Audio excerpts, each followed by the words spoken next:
नमस्कार बंधुरा गुंजन ब्लग्से अनेक अनेक स्वागत तुम्हादेरके आरेकटा नतून ब्लग निये चले एसेछि। तो ये देखो जाच्छी बहरमपुर একটা কম্পিটিশনের নাম দিয়েছি আর কি। এর আগের ভিডিওতে মনে হয় বলেছিলাম কি জানি না, তো ভিডিওতে বলছি কম্পিটিশনের নাম দিয়েছি মেকআপের, তো সেই জন্য যাব। আর এই দেখো উঠে পড়েছি বাসে, আমাদের অমরপুরে বাস ধরেছি, স্টেট না এটা লোকালই ধরেছি আর কি। আমি বাসে একদম যেতে পারি না, কি বলবো, তবু আমি বাসে চেপেছি। মানে বাসে চাপলেই আমার আর কি বমি টমি হয়, এরকম ব্যাপার, শরীর খারাপ হয়। তো তার সত্ত্বেও সাহস করে চেপেছি, যাচ্ছিলাম বহরমপুর বাস স্ট্যান্ডে নামতে হবে। তো দেখো কথা বলতে বলতে আমি চলে এসেছি বহরমপুরের ব্রিজ আর কি। হ্যাঁ, তো চলো বাস স্ট্যান্ড থেকে নামলাম আর কি। তারপরে আবার একটা টোটো করেছিলাম, তো এখান থেকে যাব কালেক্টর ক্লাব।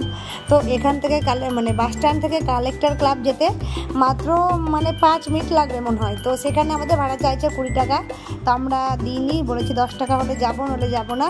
হ্যাঁ, 10 টাকাও ভাড়া লাগবে না আর কি, যতটা রাস্তা আর কি, যেটুকুটা আর কি। তো তবুও 10 টাকা ভাড়া দিয়ে যেতে হবে, যেহেতু আমাদের ওখানে পৌঁছতে হবে, আমাদের কাজ আছে যেহেতু, সেই জন্য। তো চলো ওখানে পৌঁছে তখন দেখাচ্ছি কি করার জন্য গিয়েছি আর কি। রাস্তার উপরে এখানে দেখলাম একটা ফুলের গাছ, তো কি ফুল জানি না, খুব সুন্দর লাগছিল দেখতে, থোক থোক হয়ে দেখতে পাচ্ছ, লতা লতানো হয়ে আছে আর কি। তারপরে ঢুকে পড়লাম আমরা আমাদের যেখানে গন্তব্যস্থল আর কি, যেখানে পৌঁছানোর কথা ছিল। তো এখানে দাঁড়িয়ে সব বসে আছে, ফর্ম টম জমা নিচ্ছে আর কি, যারা আর কি পার্টিসিপেট করেছে। তো আমিও ফর্মটা জমা দিয়েছিলাম। তারপরে এখানে দেখো এই মডেলটা দেখাচ্ছিল কীভাবে হেঁটে যেতে হবে, আমাদের সেটা গ্রুমিং ছিল, গ্রুমিংয়ের ডেট আর কি, গ্রুমিংয়ে কীভাবে হাঁটাচলা করতে হবে সেটাই দেখাচ্ছিল আর কি। তো সেইভাবেই সব প্র্যাকটিস করছিল আর কি। তো এই দেখো আমি যাচ্ছি, আমি তো একদম কিছু জানি না আর কি। হ্যাঁ, তো জাস্ট গিয়েছি আর এসেছি আর কি। অতটা ভালো পারিনি আমি, আর আমি অত ভালো পারিও না, সব কাজগুলো হয় না আমার দ্বারা আর কি। আর এই দেখো যাকে হাত ধরে নিয়ে আসছি সেটা আমার হচ্ছে মডেল, ওকে আমি সাজাবো সেই জন্য। তারপরে আমাদের গ্রুমিং কমপ্লিট হয়ে গেল, প্রায় 2-2:30 বেজে গেছিলো। আর মেঘ করছিলো, সেই দিনকে বলে রেমাল আসবে, ঝড়, সেই জন্য তো আরও বেশি কি বলবো, তাড়াতাড়ি কাজটা হয়ে গেছিলো। তারপরে আমরা চলে এলাম স্টেশনে খাগড়াতে এসে ট্রেন ধরবো বলে।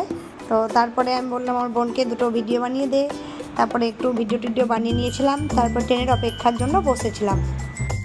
তারপর ফাইনালি আমরা ট্রেন পেয়ে গেছিলাম, তো ট্রেনটা একদম ফাঁকা। আর এটা খাগড়া থেকে যাবে আজিমগঞ্জ, তো আজিমগঞ্জে নেমে যাব, দিয়ে আবার ট্রেন পাল্টাতে হবে। তো চলো আজিমগঞ্জ যাই, তারপরে আবার দেখা হচ্ছে।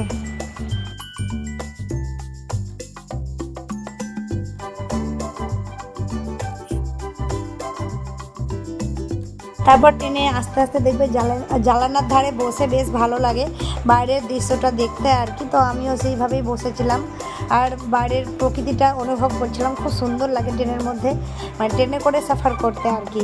তো বেশ ভালোই লাগছিলো। তো দুপুরবেলা তাও অনেকটাই বেশ মজা লাগছিলো আর কি। আর বাতাস দিচ্ছিলো, জানলার দিকে বসলে বাতাস দেয়, সেই জন্য আরও সুন্দর লাগছিলো। আর ওয়েদারটা খুব সুন্দর ছিল, মেঘলা ছিল, আর রোদও ছিল হালকা তোমার, আর গরমও ছিল। তো চলো যাই। তারপর আজিমগঞ্জে নেমে গেলাম স্টেশনে। তারপরে আমার বোন নিয়ে নিল পেয়ারা মাখা, তো আমিও পেয়ারা বললাম যে নে, খেতে খেতে চলে যাব। আবার ট্রেন পাল্টালাম, দিয়ে 6 নম্বর প্ল্যাটফর্মে ট্রেন দিয়েছিল। আর দেখো আকাশের দৃশ্যটা কি সুন্দর, অপূর্ব সুন্দর লাগছিল দেখতে আর কি।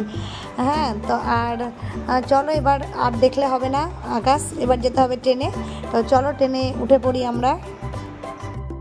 তারপরে দেখো ট্রেনে চেপে পড়েছি এবার একবারে দেখা করছি জঙ্গিপুর স্টেশনে। তো কথা বলতে বলতে চলে এলাম স্টেশনে আর কি, নেমে পড়েছি। এবার বৈকাল হয়ে গেছিলো, আসতে প্রায় 4-5টা বেজে গেছিলো প্রায়।